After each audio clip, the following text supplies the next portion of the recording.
Magandang araw po. This is Juan Greco V. Angeles, Grade 5 Humility, Project sa Health 5, Week 6, Quarter 2. Ng paraan upang maiwasan ang maagad at di-inasang pagbubuntis. Number 1, makinig sa mga nakatanda o mga nagulang natin.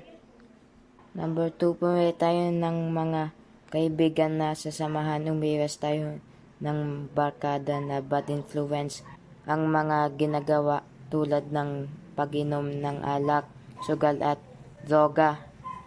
Number 3, mag-focus sa pag-aral o mga bagay na may pinakinabang. Laging isipin na ang pag-aral ay mahalaga. Number 4, wag manood ng mga palabas na di angkop sa ating edad, yung mga malaswang palabas. Number 5, dapat nating malaman ang kaalagan ng sex education, mga paraan at kalahagan nito ay malaki ang naitutulong sa bawat kabataan.